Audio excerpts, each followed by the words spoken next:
ಎಲ್ರಿಗೂ ನಮಸ್ಕಾರ. ಏನಪ್ಪ ವಿಚಾರ ಅಂದರೆ, ಒಂದು ವಾರದಿಂದ ಈ ಸಂಘಟನೆಯವರು ಏನು ಚಾಲಕರ ಸಂಘಟನೆಯವರು ಕಿತ್ತಾಡ್ತಾ ಇದ್ದಾರೆ. ಒಂದು ಸತಿ ಅವ್ರು ಯಾರೋ ಪೀಸ್ ಆಟೋ ಅಧ್ಯಕ್ಷರು ರಘುನಾರಾಯಣ್ ಅವರು ಅವರೊಂದು ಲೈವ್ ಮಾಡ್ತಾರೆ. ಆಮೇಲೆ ಈ ಕಡೆ ಇವರೊಬ್ಬರು ಯಾರೋ ಸೋಮಶೇಖರ್ ಗೌಡರು ಅವರೊಂದು ಲೈವ್ ಮಾಡ್ತಾರೆ. ಇನ್ನೊಂದು ಯಾರೋ ಲೈವ್ ಮಾಡ್ಕೊಂಡು ಕೂತ್ಕೊಂಡಿದ್ದಾರೆ. ಇವರು ಸಂಘಟನೆಯವ್ರ ಅಧ್ಯಕ್ಷರುಗಳು ನಾನು ನೋಡ್ದಂಗೆ ಇದುವರೆಗೂ ಯಾವುದೇ ಚಾಲಕ ಆಗಿರ್ಬೋದು, ಇನ್ನೇನಾಗಿರ್ಬೋದು, ಯಾರನ್ನೂ ಉದ್ಧಾರ ಮಾಡಿಲ್ಲ. ಸಂಘಟನೆಯ ಅಧ್ಯಕ್ಷರುಗಳು ಉದ್ಧಾರ ಆಗಿದ್ರೆ ಹೊರತು ಯಾರು ಕೂಡ ಚಾಲಕರ ಅಂತ ಏನು ಉದ್ಧಾರ ಆಗಿಲ್ಲ. ಇವರು ಸಂಘಗಳು ಕಟ್ಕೊಂಡು ಅಧ್ಯಕ್ಷರುಗಳಾಗಿ ಏನೂ ಕೆಲಸ ಮಾಡ್ದೇ ಬರೀ ಡೀಲಿಂಗ್ ಮಾಡ್ಕೊಂಡು ಆ ಆಟೋ ಡೀಲಿಂಗ್ ಮಾಡೋದು, ಈ ಆಟೋ ಡೀಲಿಂಗ್ ಮಾಡೋದು, ಇನ್ಶೂರೆನ್ಸ್ ಡೀಲಿಂಗ್ ಮಾಡೋದು, ಬರೀ ಇಂಥ ಡೀಲಿಂಗ್ ಮಾಡ್ಕೊಂಡು ಕೂತ್ಕೊಂಡಿದ್ದಾರೆ. ನಾನು ಈ ಪೀಸ್ ಆಟೋ ರಘುನಾರಾಯಣ ಗೌಡರಿಗೆ ಕೇಳ್ತಾ ಇದ್ದೀನಿ, ನಾನು 2022ರಲ್ಲಿ ಒಂದು ವಿಡಿಯೋ ಮಾಡಿದ್ದೆ. ಯಾವುದು ಈ ರ್ಯಾಪಿಡು, ಓಲಾ, ಊಬರ್ ಬಗ್ಗೆ ಮೊದಲಿಂದನೂ ಮಾಡ್ಕೊತ ಬರ್ತಾ ಇದ್ದೀನಿ. ಈ ಆ್ಯಪ್ಗಳನ್ನು ನಿಲ್ಲಿಸಿದ್ರೆ ನಾವು ಕನ್ನಡಿಗರು ಉದ್ಧಾರ ಆಗ್ತೀವಿ, ಚಾಲಕರು, ಇಲ್ಲಾಂದರೆ ಉದ್ಧಾರ ಆಗಲ್ಲ ಅಂತ. ಆದರೆ ನೀವು ಕೂಡ ಅವರು ಸಪೋರ್ಟ್ ಮಾಡಿದ್ರಿ ಅಂತ ನಾನು ಹೇಳಿದ್ದೆ. ಅದಕ್ಕೆ ನೀವೇನು ಮಾಡಿದ್ರಿ, ನಿನ್ನಮ್ಮನ್ ಅಂಥ ಮಗನ ಇಂಥ ಮಗನ ಅಂತ ಹೇಳಿಬಿಟ್ಟು ವಿಡಿಯೋ ಡಿಲೀಟ್ ಮಾಡಿ ಅಂತ ಹೇಳಿದರು. ಆದರೆ ನಾನು ಮಾಡೋಕ್ಕೆ ತಯಾರಿರಲಿಲ್ಲ. ನಿಮಗೆ ಎದರ್ಕಂದಂತೂ ವಿಡಿಯೋ ಡಿಲೀಟ್ ಮಾಡಲಿಲ್ಲ. ಕೆಲವರು ಹೇಳಿದರು ಇಲ್ಲ ಮಾಡಿ ಆಳ್ಬಿದ್ದು ಹೋಗಲಿ ಅಂತ ಹೇಳಿದ್ರು, ಮಾಡಿದರು. ಯಾಕಂದ್ರೆ ನಾನು ಆಟೋ ಓಡಿಸ್ತಾ ಇಲ್ಲ.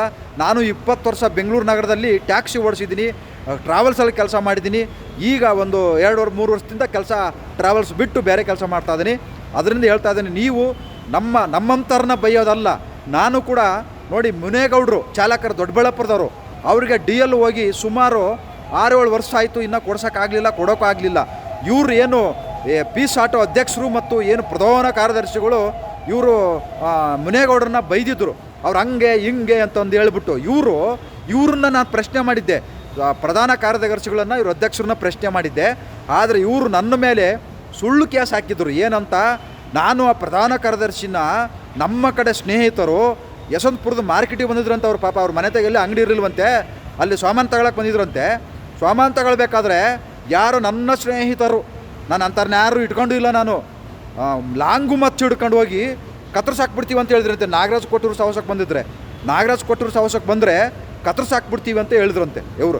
ಈ ಥರ ಯಶವಂತಪುರ ಪೊಲೀಸ್ ಸ್ಟೇಷನಲ್ಲಿ ಸುಳ್ಳು ಕಂಪ್ಲೇಂಟ್ ಕೊಟ್ಟಿದ್ದರು. ಇದಕ್ಕೆ ಮಾತ್ರ ಕೊಡೋಕ್ಕಾಯ್ತು. ನೀವು ರಘುನಾರಾಯಣ್ ಗೌಡ್ರೆ 3-4 ದಿನದಿಂದ ಸೋಮಶೇಖರ್ ಗೌಡರು ಪ್ರಶ್ನೆ ಮೇಲೆ ಪ್ರಶ್ನೆ ಕೇಳ್ತಾನೆ ಇದ್ದಾರೆ, ಪ್ರಶ್ನೆ ಮೇಲೆ ಪ್ರಶ್ನೆ ಕೇಳ್ತಾ ಇದ್ದಾರೆ. ಅವ್ರ ಮೇಲೆ ಯಾಕೆ ಕೇಸ್ ಕೊಡ್ತಾ ಇದ್ದೀರಾ, ಅವ್ರ ಮೇಲೆ ಯಾಕೆ ಕೇಸ್ ಹಾಕ್ತೀರಿ, ನನ್ನ ಮೇಲೆ ಹಾಕಿದಂಗೆ ಅವ್ರ ಮೇಲೂ ಕೇಸ್ ಹಾಕ್ರಿ. ಅವ್ರೇನು ಸುಳ್ಳು ಹೇಳ್ತಾ ಇದ್ದಾರೋ ಸತ್ಯ ಹೇಳ್ತಾ ಇರೋ ಜನಗಳಿಗೆ ಗೊತ್ತಾಗಲಿ ಅಲ್ವಾ, ಯಾಕೆ ನೋಡ್ಕೊಂಡು ಸುಮ್ಕೆ ಇದ್ರಿ, ಮತ್ತೆ ಕೇಸ್ ಹಾಕ್ರಿ ಅವ್ರ ಮೇಲೆ. ನನ್ನ ಮೇಲೆ ಕೇಸ್ ಹಾಕ್ದಂಗೆ ನಿಮ್ಮ ಪೌರುಷ ಏನಿದ್ರೂ ಬಡ ಚಾಲಕರ ಮೇಲೆ, ನಮ್ಮಂಥವ್ರ ಮೇಲೆ, ಗೊತ್ತಾಯ್ತಾ, ಅರ್ಥ ಮಾಡ್ಕೊಳ್ಳಿ. ಇಂಥವೆಲ್ಲ ಡೀಲಿಂಗ್ ಮಾಡೋದು ಬಿಟ್ಟು ಚಾಲಕರಿಗೆ ಒಳ್ಳೆ ಕೆಲಸ ಮಾಡೋಂಗಿದ್ರೆ ಸಂಘಗಳು ಕಟ್ಕೊಳ್ಳಿ. ಇಲ್ವಾ, ಮಾಡೋಕ್ಕಾಗಲಿಲ್ವಾ, ನೀವೇನು ವ್ಯವಹಾರ ಮಾಡ್ತಿರಲ್ಲ, ಸಂಘದ ಹೆಸರು ಹೇಳ್ಕೊಂಡು ಮತ್ತು ಚಾಲಕರ ಹೆಸರು ಹೇಳ್ಕೊಂಡು ವ್ಯವಹಾರ ಮಾಡೋಕ್ಕೆ ಹೋಗಬೇಡಿ.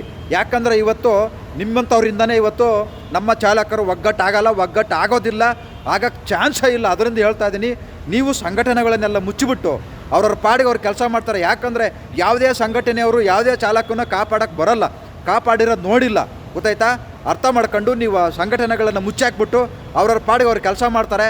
ನೀವು ಸಂಘಟನೆಗಳು ಇದ್ದರೂ ಕೂಡ ಇವತ್ತು ನೂರಾರು ಸಂಘಟನೆಗಳಿವೆ, ಅವು ಇದ್ದರೂ ಕೂಡ ಓಲಾ ಊಬರ್ ಮುಚ್ಚೋಕ್ಕಾಗಲಿಲ್ಲ, ರ್ಯಾಪಿಡ್ ಮುಚ್ಚೋಕ್ಕಾಗಲಿಲ್ಲ.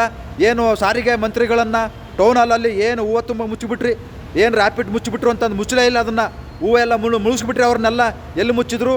ಮತ್ತು ಇನ್ನೊಬ್ರು ಯಾರೋ ಅದು ಎಂಥದ್ದು ಸ್ನೇಹ ಎಂಥದ್ದು ಮುಂದೆ ಇಟ್ಕೊಂಡ್ರೆ ಹೆಸರು ಗೊತ್ತಿಲ್ಲ ಸರಿಯಾಗಿ. ಅವರು ಸ್ನೇಹದ ಅರ್ಥನೇ ಗೊತ್ತಿಲ್ಲ, ಸ್ನೇಹ ಬಗ್ಗೆ ಗಾಳಿ ಗಂಧನೇ ಗೊತ್ತಿಲ್ಲ, ಸ್ನೇಹ ಅಂತ ಇಟ್ಕೊಂಡು ಮುಂದೆ ಏನು ಇಟ್ಕೊಂಡವ್ರೆ. ಅವರು ಕೂಡ ನೀವೆಲ್ಲ ಸೇರ್ಕೊಂಡು ನನ್ನ ಮೇಲೆ ಸುಳ್ಳು ಆರೋಪ ಮಾಡಿದ್ರಿ. ಮುನೇಗೌಡ್ರಿಗೆ ಸಪೋರ್ಟ್ ಮಾಡಿದ್ದಕ್ಕೆ ನನ್ನ ಮೇಲೆ ಕೇಸ್ ಹಾಕಿದ್ರಿ. ಮುನೇಗೌಡ್ರಿಗೆ ನಾನು ಸಪೋರ್ಟ್ ಮಾಡ್ತೀನಿ, ಬಿಡೋದಿಲ್ಲ. ನೀವು ಯಾರು ದೊಡ್ಡ ನಾಯಕರು, ನಮಗೆ ಅದು ಬೇಕಾಗಿಲ್ಲ. ಅದು ಕಾನೂನು ಪ್ರಕಾರ ಹೋರಾಟ ಮಾಡ್ತೀವಿ, ಕಾನೂನು ಇದೆ. ಹೌದು ರೀ, ಪರಿಹಾರ ಕೇಳಿದ್ವಿ, ನಿಮ್ಮನೆಯಿಂದ ಕೇಳಿದ್ವಿ ಪರಿಹಾರನ, ನಿಮ್ಮ ಸಂಘಟನೆಯಿಂದ ಪರಿಹಾರ ಕೇಳಿದ್ರು ಅವರು ಮುನೇಗೌಡರು. ಹೇಳೋಕ್ಕೆ ಕೋಟಿ ಕೇಳ್ತಾರಂತೆ. ಕೋಟಿ ಅಲ್ಲ ರೀ, 10 ಕೋಟಿ ಪರಿಹಾರ ಹಾಕ್ತೀವಿ. ಅದು ಸರ್ಕಾರ ಕೊಡುತ್ತಾ ಬಿಡುತ್ತಾ ಬೇಕಾಗಿಲ್ಲ. ಅದು ಪರಿಹಾರ ಕೇಳ್ತೀವಿ. ಯಾಕಂದರೆ ಯಾವನ ಎಲ್ಲೆಲ್ಲ ಕೊಲೆ ಮಾಡಿಬಿಡ್ತಾರೆ, ಲಕ್ಷಾನುಗಟ್ಟಲೆ ತಗೊಂಡೋಗಿ ಮನೆ ಕೊಡ್ತಾರೆ.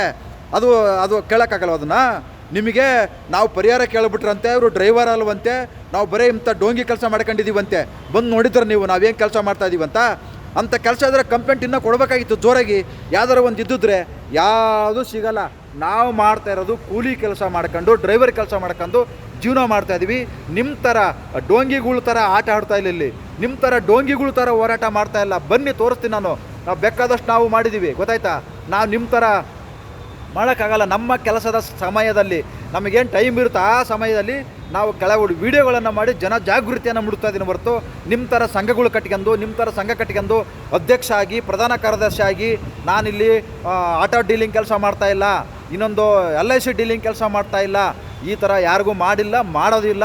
ಇವತ್ತು ನೋಡಿ ಯಾರು ಪೀಸ್ ಆಟೋ ರಘುನಾರಾಯಣ್ ಗೌಡ್ರೆ, ನೀವೇನು ಸೋಮಶೇಖರ ಗೌಡ್ರಿಗೆ ಉತ್ತರ ಕೊಡಬೇಕು, ಇಲ್ಲ ಅವ್ರ ಮೇಲೆ ಕಂಪ್ಲೇಂಟ್ ಕೊಡಬೇಕು ನೀವು. ಯಾಕಂದರೆ ಅಷ್ಟೊಂದು ಆರೋಪ ಮಾಡ್ಕೊಂಡು ಬರ್ತಾ ಇದ್ದಾರೆ, ನೋಡ್ಕೊಂಡು ಸುಮ್ಮನೆ ಕೂತ್ಕೊಂಡಿದ್ದಾರೆ ನೀವು. ಇದ್ರ ಬಗ್ಗೆ ಒಂದು ಸಂಘ ಕಟ್ಕೊಂಡಿರಿ ಅಂತ ಹೇಳ್ತೀರಿ, ಅದಕ್ಕೆ ಅಕೌಂಟೇ ಇಲ್ಲ ಅಂತ ಹೇಳ್ತೀರಿ, ಹೆಂಗಿದು? ಆಮೇಲೆ ನಾವು ದುಡ್ಡು ತಗೊಳ್ಳದೆ ಎಲ್ಲ ದುಡ್ಡು ತಗೊಳ್ಳದೆ ಯಾರು ಮೆಂಬರ್ಶಿಪ್ ಮಾಡಲ್ಲ ಸ್ವಾಮಿ, ಎಲ್ಲರೂ ದುಡ್ಡು ತಗೊಂಡೆ ಮೆಂಬರ್ಶಿಪ್ ಮಾಡೋದು ಎಲ್ಲರೂ ನೋಡ್ಕೊಂಡಿದ್ದೀವಿ ನಾವು. ಇಂತಿಂಥವು ಎಷ್ಟೆಷ್ಟೋ ಸಂಘಟನೆಗಳು ನೋಡಿದ್ದೀವಿ.